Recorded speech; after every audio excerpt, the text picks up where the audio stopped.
Hello my dear students, एक बार फिर से आपका स्वागत करूंगा और आज आपके लिए लेकर आया हूँ writing and city life class 11th की हिस्ट्री बुक से चैप्टर नंबर 2। और इस बार जो टर्म 1 में भी आपको आने वाला है मल्टीपल चॉइस क्वेश्चंस और साथ में रीजन असर्शन बेस्ड क्वेश्चंस भी मिलने वाले हैं। और इससे पहले हिस्ट्री की, इंग्लिश की और पॉलिटिकल साइंस की बहुत सारी वीडियोस दे चुका हूँ जिनका लिंक आपको मिलेगा इसी वीडियो के डिस्क्रिप्शन बॉक्स में। तो यहाँ देखते हैं first question, from which of the word, जो नीचे वर्ड गिवन है मेसोपोटामिया कहाँ से लिया गया। मेसोपोटामिया वर्ड जो है वो किस लैंग्वेज से लिया गया है, कहाँ से लिया गया है। तो ऑप्शन आपके सामने है लैटिन, ग्रीक, चाइनीज़ या फिर लास्ट ऑप्शन है मायन। तो यहाँ पर राइट आंसर क्या होना चाहिए, जो मेसोपोटामिया वर्ड है वो किस वर्ड से ग्रीक लिया गया है। तो यहाँ राइट आंसर है ऑप्शन बी, ग्रीक लैंग्वेज से लिया गया मेसोपोटामिया वर्ड। अब चलते हैं क्वेश्चन नंबर 2 के लिए। Which language replaced the Sumerian language after 2400 BCE? 2400 BCE के बाद सुमेरियन लैंग्वेज को किस लैंग्वेज ने रिप्लेस किया था। तो ऑप्शंस आपके सामने हैं और यहाँ पर राइट आंसर क्या होना चाहिए। तो यहाँ पर आई थिंक सो आंसर बिल्कुल स्ट्रेट फॉरवर्ड क्वेश्चन है, तो आंसर भी स्ट्रेट फॉरवर्ड होना चाहिए और राइट आंसर है यहाँ पर yes of course option C, Akkadian language जो है हम कह सकते हैं जिसने रिप्लेस किया था सुमेरियन लैंग्वेज को आफ्टर 2400 BCE। अब चलते हैं क्वेश्चन 3 के लिए। In the 2000 BCE which of the following emerged as urban centre. अब अर्बन सेंटर का मतलब यानी काफ़ी डेवलप्ड हुआ सेंटर जो है, कौन सा एरिया था वो। तो यहाँ पर ऑप्शंस आपके सामने ज़्यादा नहीं है, एक तो मारी है, दूसरा बेबीलोन है, या दोनों ही हो सकते हैं या फिर कोई भी नहीं हो सकता। यहाँ पर राइट आंसर क्या होगा। तो यहाँ पर करेक्ट आंसर है ऑप्शन सी, जिसमें दोनों ही आ जाएंगे, बोथ ए एंड बी, यानी मारी भी और बेबीलोन भी। अब चलते हैं नेक्स्ट क्वेश्चन के लिए। Inanna was the goddess of, वो गॉडेस हैं, देवी हैं किसकी, लेकिन फायर की, मून, विंड या लव एंड वॉर। तो यहाँ पर राइट आंसर क्या होगा। इनाना और Inanna was the goddess of love and war. Option D यहाँ पर राइट आंसर है। Mesopotamian weapons were made of, जो मेसोपोटामिया के लोग थे या जो वहाँ के वेपन्स थे वो किस चीज़ के बने होते थे, ब्रॉन्ज के, कॉपर के, आयरन के या फिर लास्ट ऑप्शन है स्टोन। तो यहाँ पर राइट आंसर आपको एक ही देना है, मेटल कौन सी थी वो, या स्टोन हो सकता है। तो राइट आंसर है bronze, option A correct answer है। The division of labour is a mark of, जो डिवीजन ऑफ लेबर है वो किस चीज़ का मार्क है, किस चीज़ का साइन है। तो ऑप्शन आपके सामने है और राइट आंसर क्या होगा।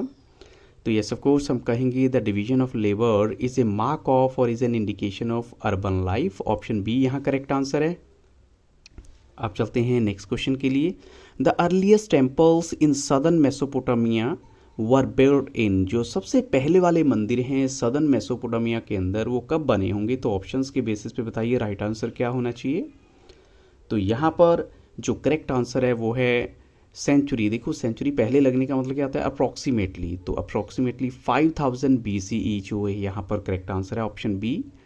अब चलते हैं क्वेश्चन 8 के लिए। The Mesopotamian city which was systematically excavated in the 1930 was, यानी 1930 में एक मेसोपोटामियन शहर है जिसको बड़े सिस्टमेटिक तरीके से एक्सकेवेट किया गया था, यानी उसकी खुदाई की गई, उसको प्रॉपर वे से बाहर निकाला गया उस शहर को, यानी वहाँ की जो डिटेल है प्रॉपर उसको माइन्यूटली निकाला गया। तो यहाँ पर राइट आंसर क्या होना चाहिए। यस ऑफ कोर्स वो शहर है जिसका नाम Ur, option B right answer है।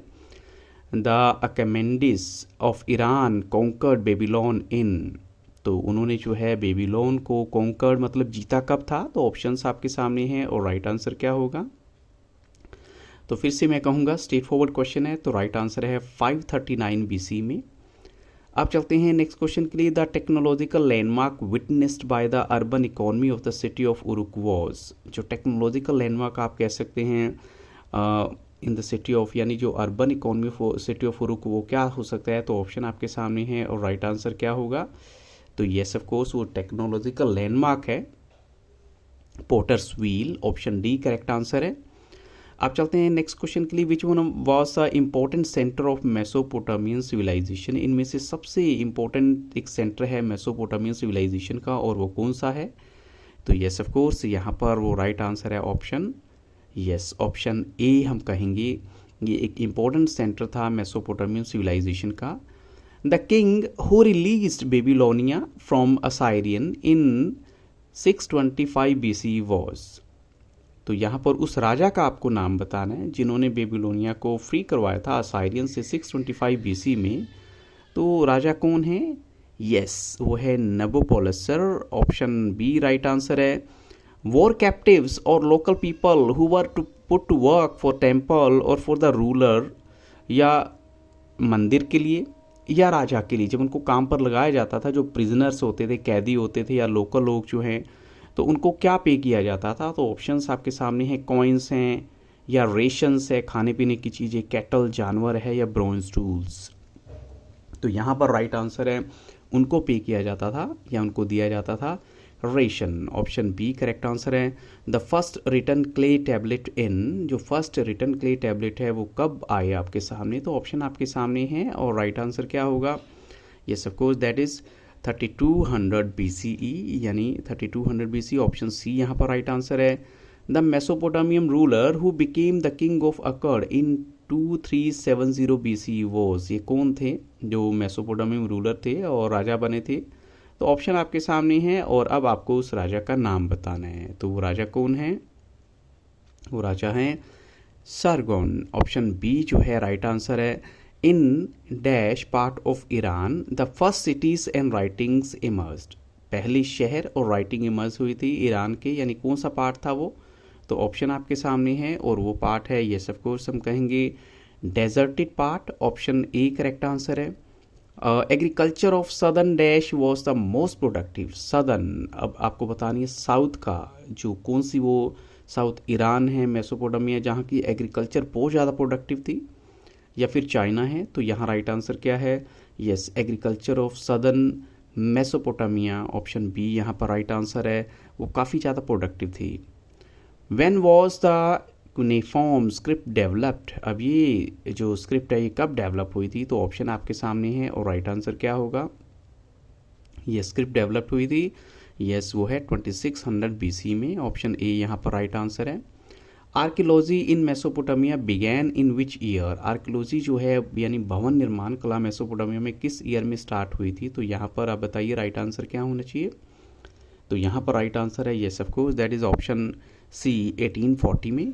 आप चलते हैं नेक्स्ट क्वेश्चन के लिए। Which of the following processing of fruit was done in the temple. अब इसमें जो है किसकी प्रोसेसिंग होती थी मंदिर के अंदर? तो यहाँ पर देखिए राइट आंसर क्या होना चाहिए? तो यहाँ पर जो ऑप्शंस हैं वो सारे ऑलमोस्ट मिलते जुलते हैं। ऑयल प्रोसेसिंग की बात करें, ग्रेन ग्राइंडिंग की बात करें, स्पिनिंग की बात करें, या फिर ऑल ऑफ दीज। तो हम कहेंगे जो प्रोसेसिंग ऑफ फ्रूट जो है, या फिर जिसमें सारे के सारे आते हैं, सभी के सभी ऑप्शंस इनफैक्ट टेम्पल के अंदर जो है वो किए जाते थे। ऑयल प्रोसेसिंग भी होती थी, ग्रेन ग्राइंडिंग भी होती थी, और स्पिनिंग भी होती थी। अब कुछ इसमें रीज़न असर्शन बेस्ड क्वेश्चन है, जैसे आपको मालूम ही है कि CBSE ने नए क्वेश्चंस ऐड किए हैं। तो इसमें क्या होता है, एक रीज़न गिवन होगा, साथ में असर्शन भी होगा, लेकिन सभी का जो आंसर ऐसे ही होता है, both A and R true, और R is the correct explanation of A होती है। ये ए अगर आप मानते हैं, इसमें होता है आर जो है is not the correct explanation of A हो गई। A is true but R is false, ऐसे A is false but R is true. तो देखिए यहाँ पर राइट आंसर क्या होगा? जब मैं आपको फर्स्ट क्वेश्चन दूंगा तो फर्स्ट क्वेश्चन के दोनों रीज़न और असर्शन आपके सामने हैं, और आप बताइए राइट आंसर क्या होना चाहिए?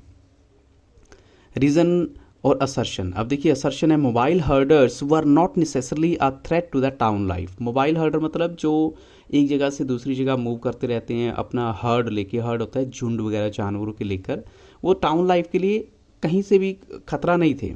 रीज़न क्या है? Agriculture and animal rearing were carried out close to each other in southern Mesopotamia. तो अब देखिए ये मोबाइल हर्डर की बात हो रही है, और यहाँ पर भी एग्रीकल्चर और एनिमल रियरिंग की बात हो रही है, और ये सदर्न मेसोपोटामिया में क्या होता था, मतलब they were very close to each other. अब ऐसा लगता है कि जो इन्होंने असर्शन बोला है वो भी करेक्ट है, रीज़न दिया है वो भी करेक्ट है, और जो रीज़न है वो असर्शन की करेक्ट एक्सप्लेनेशन भी है। तो हम कहेंगे यहाँ पर जो राइट आंसर है वो यही आता है कि जो रीज़न है वो असर्शन की करेक्ट एक्सप्लेनेशन है। अब चलते हैं ऐसे ही नेक्स्ट क्वेश्चन के लिए। The early temple would have been much like a house, जो पहले वाले टेम्पल थे वो घर की तरह ही होते थे। Temples over time developed into huge structures built in the shape of step pyramids. अब यहाँ पर देखो आप, असर्शन भी टेम्पल के बारे में है और रीज़न भी टेम्पल के बारे में है। असर्शन बी करेक्ट है और रीज़न भी करेक्ट है। इसका मतलब क्या है, बोथ ए और आर ट्रू हो गए, और आर जो है वो करेक्ट एक्सप्लेनेशन है ए की, क्योंकि दोनों ही सेम चीज़ के बारे में बात कर रहे हैं। ये आपको बस माइंड में रखना, जब भी आपको assertion reason based question given होंगे तो यहाँ पर भी राइट आंसर ए है। अब नेक्स्ट क्वेश्चन देखिए, the early Mesopotamian script was pictographic. अब पिक्टोग्राफिक का आपको मतलब पता होना चाहिए, पिक्टोग्राफिक क्या होती है, और रीज़न क्या गिवन है, the development of art writing was important. अब नो डाउट हम कहेंगे पहली स्टेटमेंट बिल्कुल सही है, पिक्टोग्राफिक है जिसमें कुछ साइन सिंबल सब यूज़ किए गए हैं। The development of art writing was important, ये भी बिल्कुल सही है, लेकिन आर जो है ए की करेक्ट एक्सप्लेनेशन नहीं है, because we are talking about Mesopotamian script के बारे में बात कर रहे हैं और यहाँ पर हम बात कर रहे हैं आर्ट राइटिंग के बारे में, तो इन दोनों का लिंक नहीं है, चाहे दोनों सही हैं। तो इसलिए यहाँ पर सेकेंड आंसर हम मानेंगे, यानी बी ऑप्शन, जिसमें both A and R are true but R is not the correct explanation of A. अब चलते हैं नेक्स्ट क्वेश्चन के लिए। असर्शन और रीजन में देखिए, the kingdom of Mari had strong military. Kingdom of Mari की स्ट्रॉन्ग मिलिट्री थी। Mari stood on the southern plain which was highly productive agriculturally. और मारी जो है वो सदर्न प्लेन में था जो काफ़ी प्रोडक्टिव था एग्रीकल्चरली। तो यहाँ पर आप देखिए दोनों स्टेटमेंट को, असर्शन भी रीजन को भी, तो ऐसा लगता है जो किंगडम ऑफ मारी है उसकी मिलिट्री स्ट्रॉन्ग थी, ये स्टेटमेंट थोड़ी सी गड़बड़ वाली है, ये स्टेटमेंट जो है ठीक ही नहीं है। तो मतलब ए हम फॉल्स कहें तो आर हम कहेंगे ये ट्रू है, यानी ए फॉल्स है और आर ट्रू है। तो इसलिए जो राइट आंसर है वो ऑप्शन डी आ जाएगा हमारा, जो करेक्ट आंसर होगा।